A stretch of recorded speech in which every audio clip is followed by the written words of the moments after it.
رسول الله. الأخوات اللي سبحان الله تبقى عقدة نية على الصيام ونوت وعقدت وخلاص أنا هصوم، وتفاجأ إن الحيض ينزل في هذه الأيام المباركة، وتبكي الأخت وتكون مقهورة وقلبها يتحسر إن هي خلاص ربنا مش قابلني، لم يجعلني من المقبولين. زي تيجي يوم زي ده مش تحس إن هي خلاص كأن الله عز وجل خلاص مش قابل عبادتها أصلا. يعني أبشرها وأبشر نفسي وإياكم. سبحان الله الأيام ديت يعني أيام هي من رب العالمين. قال رسول الله صلى الله عليه وسلم: هو شيء كتبهن الله عز وجل على بنات ابن آدم. قدر الله عز وجل إن يقدر الله عز وجل للمرأة إن هو يأتيها الحيض. حاضت أم المؤمنين عائشة وهي مع رسول الله صلى الله عليه وسلم وفي الحج.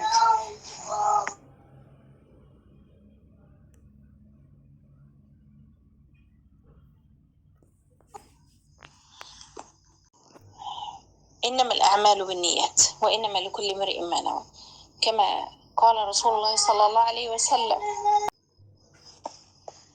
إنما الأعمال بالنيات وإنما لكل امرئ ما نوى. أنت عقدت النية على إن أنت هتصوم الأيام دي التسع من ذي الحجة وصيام يوم عرفة، خلاص عقدت النية بإذن الله، أخذت الأجر بالنية. عقدت النية عليه خلاص أخذت الأجر بالنية. النبي صلى الله عليه وسلم في غزوة تبوك غزاها في شدة الحر. تخيلي النبي صلى الله عليه وسلم في غزوة تبوك في شدة الحر، وتخلف بعض الصحابة لأنهم لم يجدوا ما يحملهم رسول الله صلى الله عليه وسلم عليه، أو تخلفوا لظروف ما واستأذنوا رسول الله صلى الله عليه وسلم.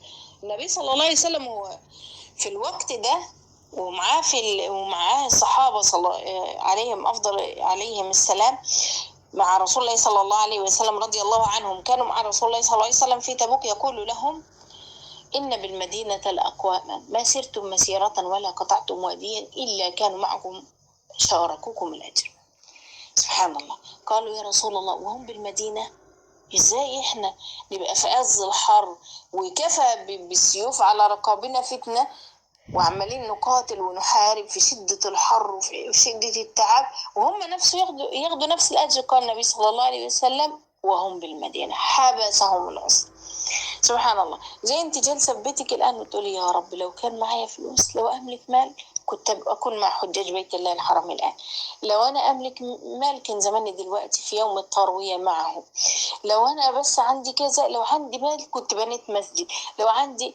قال الحبيب صلى الله عليه وسلم: انما الدنيا لأربعة نفر. الدنيا بما فيها لأربعة نفر: رجل آتاه الله مالا وعلما فهو صحيح النية، فهو يعلم لله فيه حقه، يتقي فيه ربه ويعلم لله فيه حقه، عمال يتصدق بالمال وينفق ويبني مسجد ويحج ويعتمر ويفعل كذا ويفعل كذا. قال: ورجل آتاه الله علما ولم يرزقه مالا فهو صحيح النية. سبحان الله، ربنا مديله علم لكن ما فيش مال.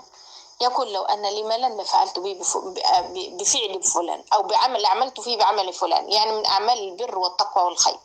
لبنيت مسجد، لحجزت كل عام، لتصدقت، لزوجت الفقيرات، لوضعت عن المدينين والغريمات. يعني سبحان الله، هو عقد النية لكنه ما عملش حاجة. لكن قال الحبيب صلى الله عليه وسلم: فبنيته فأجرهما سواء. يبقى انت باذن الله الحجيج اللي هم دلوقتي على عرفه، لو انت نيتك صالحه صادقه لرب العالمين: يا رب كان نفسي احج معاهم، يا رب ارزقني اكون من حجاج بيتك الحرام، يا رب، وقلبك يتفطر وينقطع ويتقطع على انك لست معهم. النية الاصل في العمل. نية المرء ابلغ من عمله، كما قال العلماء: نية المرء ابلغ من عمله. إنما الأعمال بالنيات وإنما لكل امرئ ما نوى. اعقد النية. لو معايا كان زماني بحج دلوقتي، لو الحيض ما كانش جه والله كان زماني صائمة. خلاص الله عز وجل يكتب لك الأجر، الله عز وجل هو الكريم. نويتي وعقدت النية من أول التسعة على إنك تصومي يوم عرفة، خلاص ولم يقدر الله لك الأجر كاملا غير منقوص بإذن الله. أنت عاملي مع أكرم الأكرمين ورب العالمين. طيب أعمل إيه؟ معاكي بقية الأعمال كلها بس ينقصك الصلاة والصيام. سبحان الله. لكن معاكي الذكر، معاكي القرآن، معاكي الدعاء، معاكي الصدقة، معاكي الدعاء لإخوانك المسلمين، معاكي كل شيء. كل شيء أمرنا به الأخوات هنا، عرفنا الأخوات حبايبنا هنا. أنت كل حاجة معاكي، بس ينقصك الصيام والصلاة وأنت من المعذورين الذين عذرهم رسول الله صلى الله عليه وسلم. النبي صلى الله عليه وسلم واسى أم المؤمنين عائشة قال هذا شيء كتب الله على بنات آدم، فأسأل الله أن يكتب لنا ولكم الأجر بالنية، لمن صامت أن يكتب لها الأجر ويغفر لها ذنوب سنة باقية وسنة ماضية، ويتقبل منا ومنكم هذا اليوم يا رب العالمين. ولمن لم يقدر الله لها اليوم بمرض أو بحيض أو بسفر أو ما شابه، أسأل الله أن يكتب لها أجرها بنيتها، وأسأل الله أن يتقبل منا ومنكم صالح الأعمال يا رب العالمين. سبحانك اللهم وبحمدك، أشهد أن لا إله إلا أنت، أستغفرك وأتوب إليك.